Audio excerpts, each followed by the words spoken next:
Welcome, dear student, in my channel online lectures on zoology.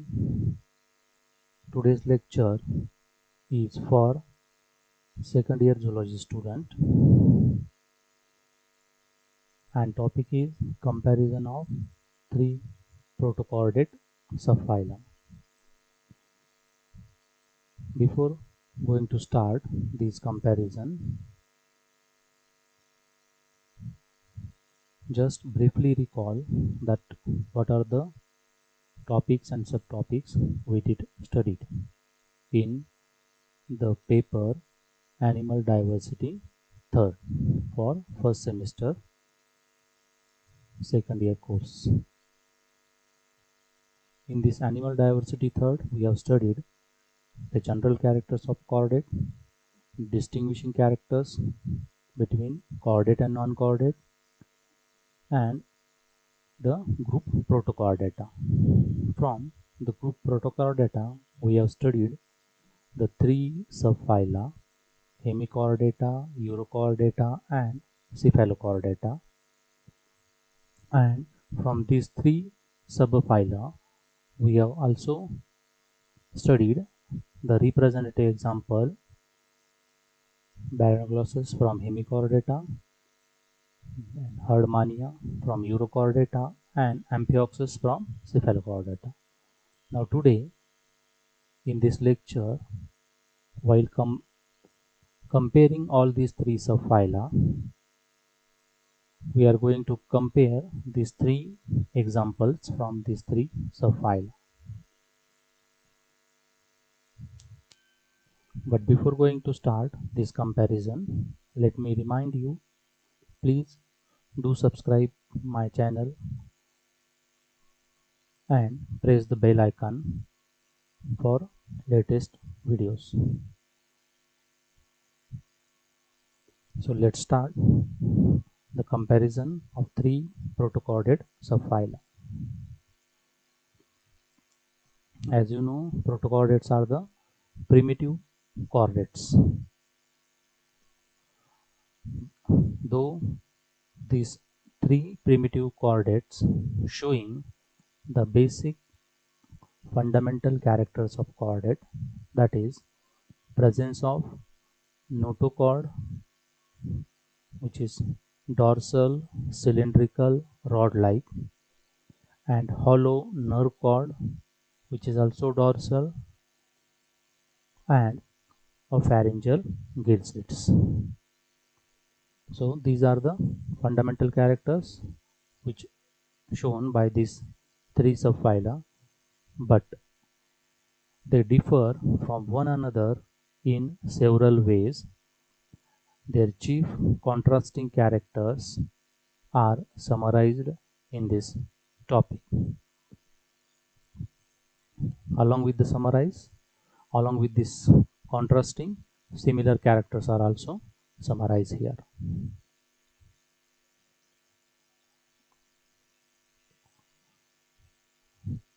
In case of Hemichordata, which is having a short stomodial diverticulum or stomochord at the proboscis, but this earlier considered as a notochord,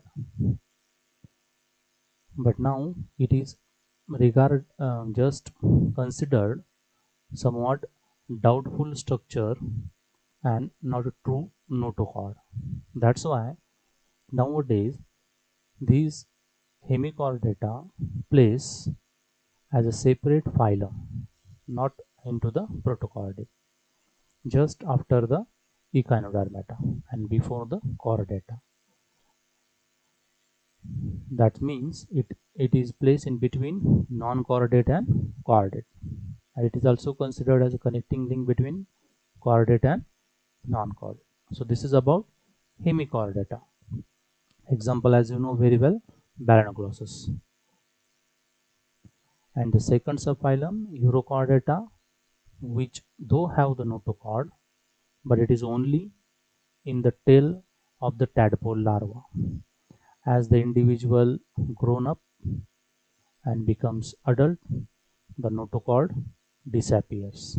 So that higher character or chordate character is going to be disappear in adult while it is present in larval stage. Such condition is called as retrogressive metamorphosis, means reverse metamorphosis.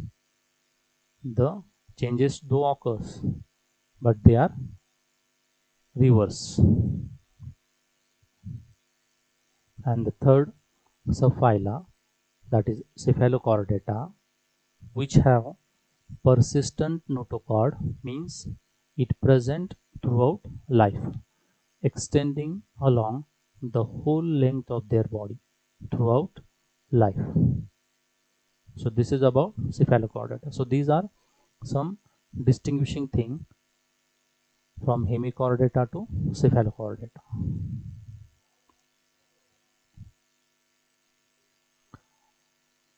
These protochordates have a great phylogenetic significance to the zoologist. So that's why it is very necessary to study these protochordates, because phylogeny means the evolution of the all higher individuals. So in case of the evolution or the phylogenetic as well as the taxonomic study, these protochordata play an important role. On the basis of this, we are generally come to a certain conclusion that these probably might be the ancestor of higher chordate. These protochordates exhibit great affinities and perhaps common origin with the living vertebrates. That's why it is necessary to study the protochordate. They are considered most primitive and borderline chordate, closer to the ancestor, which probably gave rise to the final and largest group of chordate.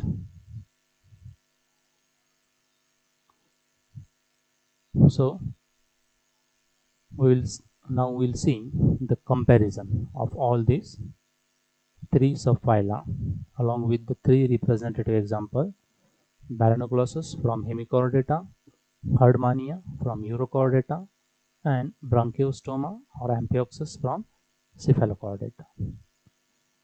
The number first character is to be considered, that is distribution. As you know very well and we studied very well, all these protochordates are marine water. So that is a common character for all these protochordates: hemichordate, urochordate, and cephalochordate, found in marine water throughout the world. Then second character, habit and habitat. Hemichordates are having the solitary or colonial and mostly tuberculous habitat, whether they are live singly or with a group, and generally lives in the tube, so that is tuberculous habitat. In case of urochordate, they are solitary or colonial. They may be fixed or free swimming. Along with the solitary and colonial, they are fixed as well as free swimming. In case of cephalochordate, they are solitary, burrowing, or free swimming. So that is the difference between difference in habit and habitat of all these three protochordate subphyla. The next character is shape. Hemichordate are worm-like, elongated, and cylindrical body, while urochordates are having sac-like, degenerated body, and in case of cephalochordate, they are having the fish-like, laterally compressed body. So this is about the shape.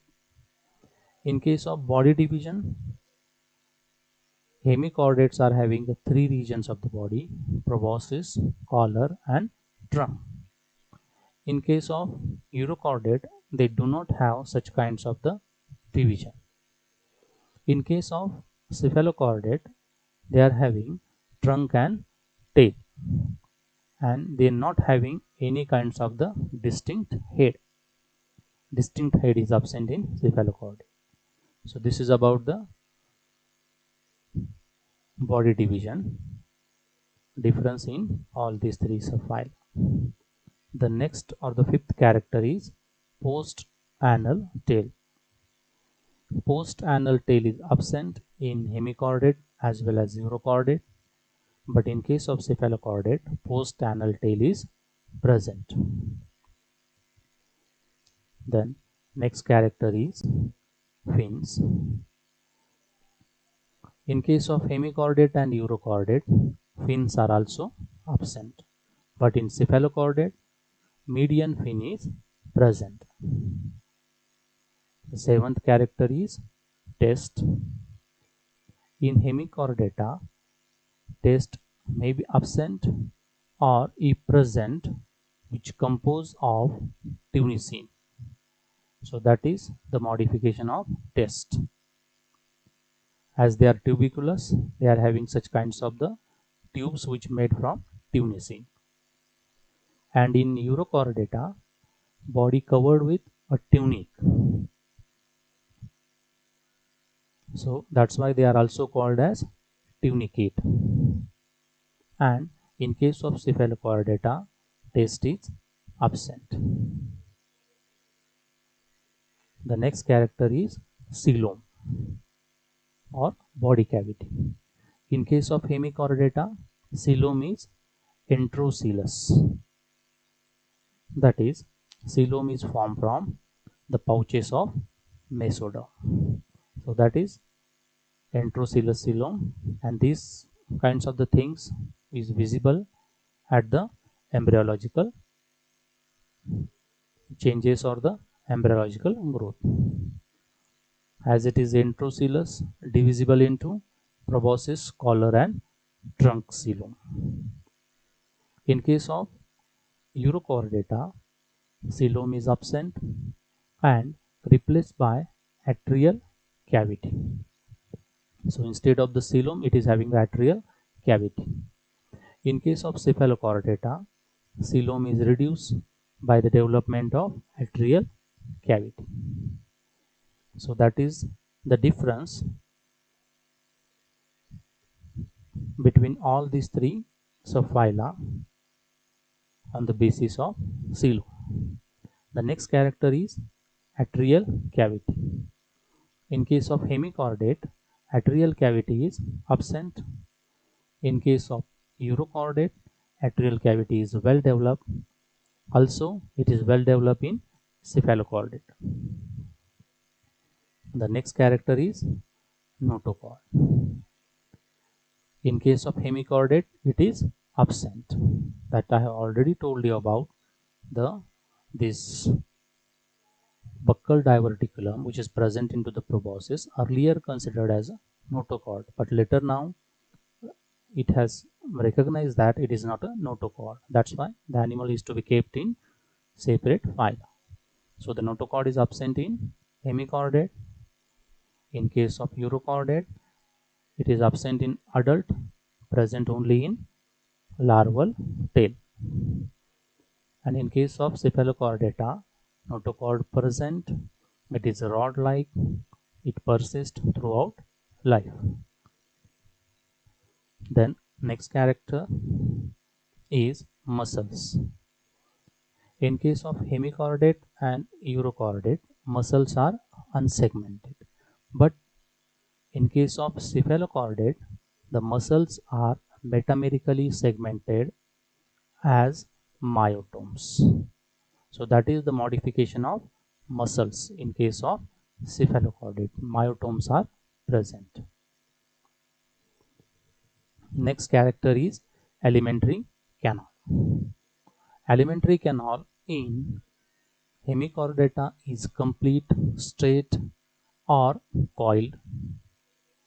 In case of urochordata, it is complete and coiled. Again, in case of cephalochordata, it is complete as well as straight. So this is about the difference as far as the alimentary canal is concerned. Then oral hood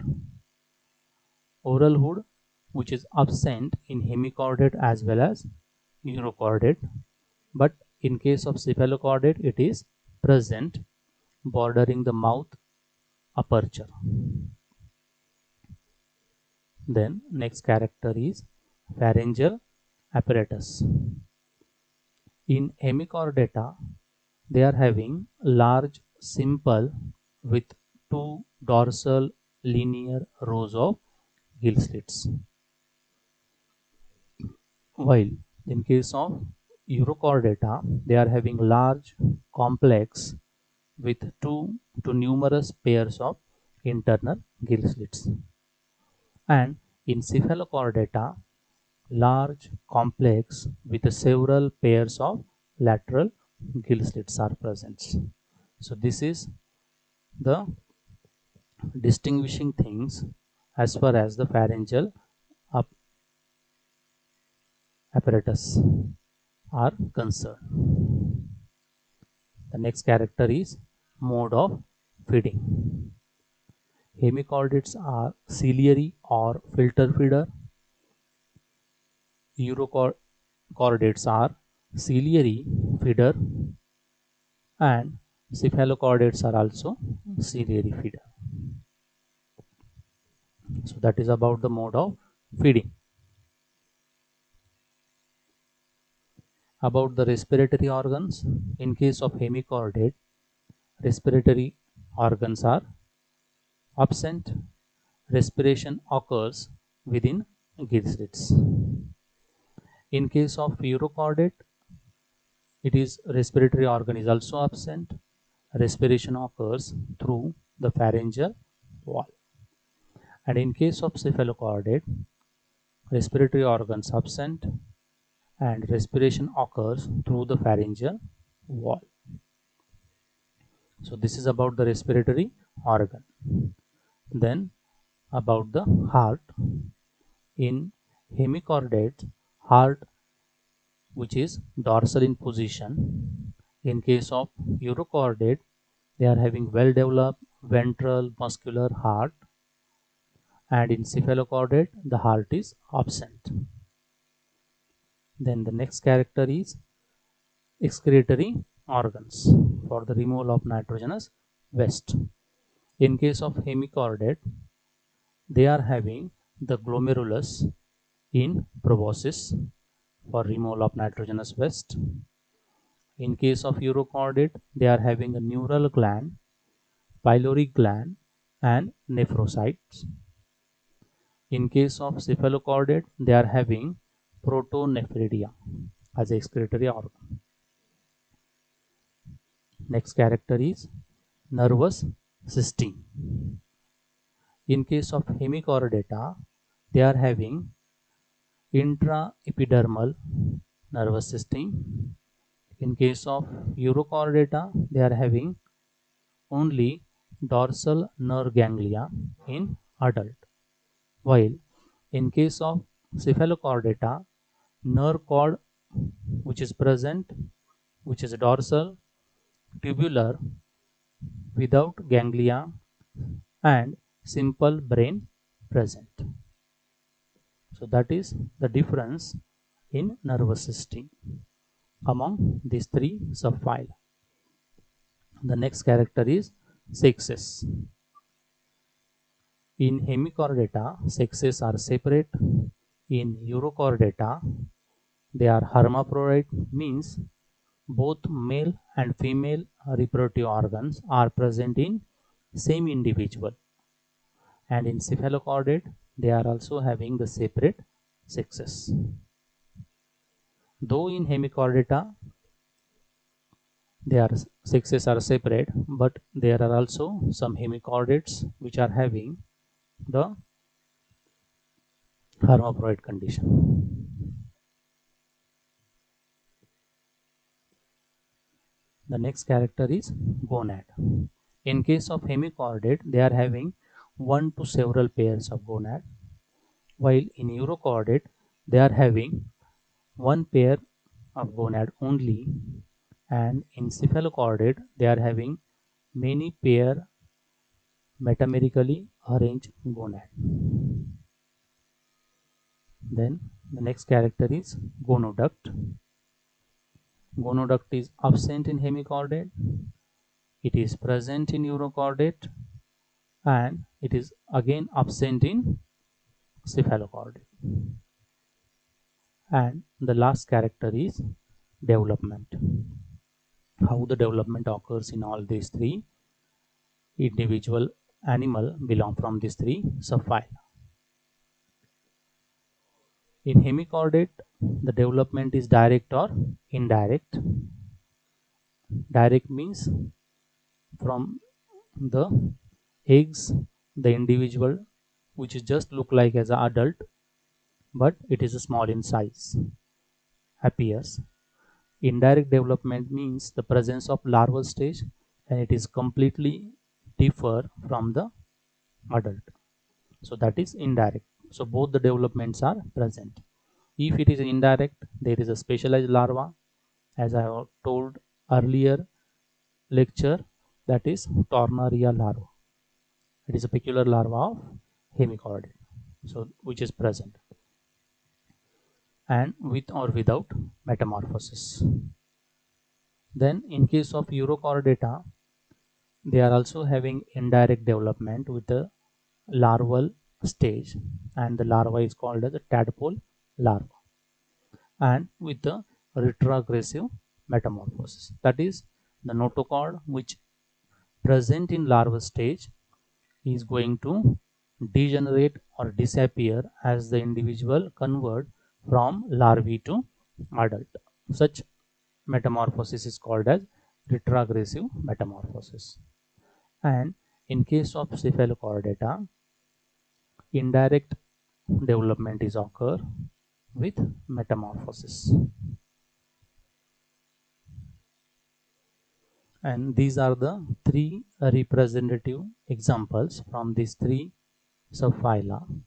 From Hemichordata, Balanoclastis, which is vermiform, having the vermiform body, divisible into three regions: proboscis, collar, and trunk.